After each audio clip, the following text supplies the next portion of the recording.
4 గంటలు ముగిస్తున్నాను అంటే నాకు ఇది చాలా సెన్సిటివ్ ఉంది. మరి ఎంతమంది ఓపికతో దయచేసి ఎంత స్పెండ్ చేయాలని చెప్పచ్చు. 10 minutes 15 minutes half an hour.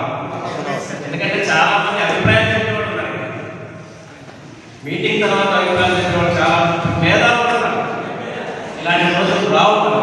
రోజు మనం బయట ప్రాతకాలం చేస్తుంటాము, టీవీలు చూస్తాము, వాట్సాప్లో స్క్రోలింగ్ చేస్తూనే ఉంటాం. కానీ అవకాశాలు అన్నటువంటిది ఇలాంటి సందర్భాలు చాలా తక్కువ వస్తాయి. దయచేసి హాఫ్ అన్ అవర్ ఇస్తుందామా? నేను 10 minutes 15 minutes మిగతా వాళ్ళు కలిసి ఒక 10-15 minutes. ఓకే, ఏమన్నా ఒక పాట పాడుతున్నామా? మిత్రుడు నాగరాజు రోజుతోటి నాగరాజు వెళ్ళిపోయినా అయ్యో మధ్యలో పోతే సరే. ఓకే, ఏంటి డబ్బులు చూపిస్తున్నారు ఇక్కడ? అంబేద్కర్ అన్నారు, పూలే అన్నారు, సావిత్రిబాయి ఆయనకి దానికి సంబంధమే లేదు. అంబేద్కర్కి డబ్బులు సంబంధమే లేదు. ఆయన మొత్తం పోరాటము, సమానత్వము, రాజ్యాధికారం చేశారు. కానీ మరి డబ్బు గురించి మాట్లాడడం నాకు తెలియదు. మరి ఏం మాట్లాడడం ఆయన ఏం మాట్లాడడం మనం? ఓకే, సరే ట్రై చేద్దాం.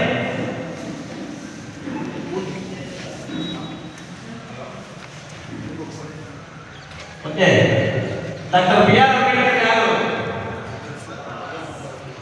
The problem of the rupee, the problem of the rupee, it's origin and it's solution 1923 పుస్తకం వల్ల భారత ఆర్థిక వ్యవస్థలో కరెన్సీ స్టెబిలిటీ, సెంట్రల్ బ్యాంకింగ్ వ్యవస్థ గురించి చర్చబడింది. చాలా మందికి తెలిసి ఈ విషయం. భారతదేశం ఆర్థిక వ్యవస్థ గురించి ఆనాడు మేధావులందరూ బ్రిటిష్ వాళ్ళు, అదేవిధంగా ఇండియన్స్ అని కూర్చొని ఒక చర్చ చేస్తూ ఉన్నారు. ఆర్థిక వ్యవస్థ పడిపోతూ ఉంది, మన వృద్ధి రేటు పడిపోతూ ఉంది, ఈ దేశాన్ని ఎలా చేయాలన్నటువంటి దాన్ని అందరూ చర్చ చేస్తూ ఉన్నారు. మేధావులందరూ, ఆర్థిక మేధావులు, ఎకనామిస్ట్, రకరకాలైనటువంటి వాళ్ళందరూ కూర్చొని చర్చ చేస్తూ ఉంటే మార్నింగ్ నుంచి స్టార్ట్ అయ్యింది. 10 గంటలకు స్టార్ట్ అయితే మాట్లాడుతూ ఉన్నారు. కూడా అందరి చేతుల్లో బుక్లు ఉన్నాయి, అందరి చేతుల్లో బుక్స్ ఉన్నాయి, మాట్లాడుతున్నారు. ఈ దేశం ఇలా చేస్తారు. అప్పుడు ఎలా ఉండేదంటే భారతదేశంలో వ్యవస్థలో ఒక రాష్ట్రంలో ఒక సిస్టమ్ ఉంటే ఇంకొక రాష్ట్రంలో ఒక సిస్టమ్ ఉంది. ఈ రాష్ట్రంలో డబ్బు ఉంటే ఇంకో రాష్ట్రంలో బంగారం, ఇంకో రాష్ట్రంలో ధాన్యం, ఇట్లా రకరకాలైనటువంటి వస్తు మార్పిడిలతో ఆ రోజు ఈ దేశం వ్యవస్థ జరుగుతూ ఉండేటువంటి. ఇవన్నిటికీ కాదు, ఇవన్నిటికీ ఒక సెంట్రలైజ్ చేయాలి, ఒక కేంద్రమైనటువంటి ఒక బ్యాంకింగ్ వ్యవస్థ తీసుకోవాలన్నటువంటి దాన్ని చర్చ చేస్తూ ఉన్నప్పుడు అందరూ రెఫరెన్స్ ఇస్తూ ఉన్నారు. ఇలా ఉండాలి, ఈ బుక్లో ఇలా ఉంది, ఈ బుక్లో ఇలా ఉంది అని చెప్తా ఉన్నారు. మార్నింగ్ నుంచి మధ్యాహ్నం 4-5 ఇలా మాట్లాడుతున్నారు. ఆ బుక్ల గురించే మాట్లాడుతున్నారు అందరూ. కానీ చివరిగా మహానుభావుడు, ఆర్థికవేత్త, భారత రాజ్యాంగ నిర్మాత, మన తాత అయినటువంటి బాబాసాహెబ్ అంబేద్కర్ లేచి నేను కూడా ఒక అవకాశం ఇవ్వమని ఆయన చేయించాడు. ఆయన కూడా ఒక మీటింగ్ అవుతాడు. నాకు అవకాశం ఇవ్వమంటే 2 నిమిషాలు బట్టి ఆయన మైక్ తీసుకుంటాను. తీసుకొని అప్పుడు మాట్లాడుతున్న ఇల్లు అడిగారు, మేమంతా మేధావులు ఉన్నాం ఇక్కడంతా, మరి నీవేం మాట్లాడతావు దాని గురించి అంటే, నీ చేతుల్లో ఏదైతే ఉందో అది రాసింది నేనే ఫస్ట్ పార్ట్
సందర్భంగా మనం గుర్తు చేస్తుంది.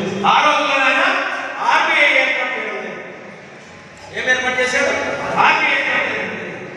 డాక్టర్ బిఆర్ అంబేద్కర్ చెప్పే సమస్య పైన తన విశ్లేషణకు భారత ఆర్థిక స్వాతంత్ర్యం దారితీసిన ఆర్బీఐ ఏర్పాటు పునాది చేసిన భావి భారత ఆర్థిక పితామహ. ఏ పితామహుడు? ఆర్థిక పితామహుడు. రూపీ ఆర్థిక వ్యవస్థ పైన దేశ అభివృద్ధికి ప్రజలు స్వతంత్రంగా ఆలోచించి వ్యవహరించాలని సూచించారు. ఎవరో ఒకరి మీద ఆధారపడి కాదు, ఒకరి మీద ఆలోచన మీద నీ ఆలోచన మీద కాదు, మొత్తం ఆలోచించి వ్యవహరించి స్వతంత్రంగా భారతదేశ ప్రభుత్వంలో మీరు ఒకటే కాదు, వేరే దేశం విరోధం చేస్తున్నటువంటి ప్రభుత్వం చేస్తున్నా ఏం చేస్తున్నాయి? సొంత నాలెడ్జ్ లేక వేరే దేశాల నుంచి మీరు అరువు తెచ్చుకుంటున్నారు. సిగ్గు లేదని సందర్భంగా నేను అడగచ్చు చాలా మంది. ఈ దేశంలో ఈరోజు ప్రతిభావంతులు లేరా? ఈరోజు మా ప్రతిభావంతులు ఉన్నారు, మీరు ఏం చేయగలరు? వాళ్ళు చేసేదంటే మీరు ఒక పైసలు చేయగలరు.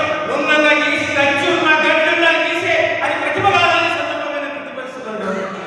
సాకల గురించి మాట్లాడతాం ఈరోజు, మన సోదరుల గురించి. సాకల వాళ్ళ ఆ రోజు ఇంటర్నెట్ పెట్టుకున్నటువంటి మహనీయులే సాకల వాళ్ళు. సుబ్బుతో సబ్బు లేకుండా కేవలం సౌడు ఇంకోటి ఏంటి?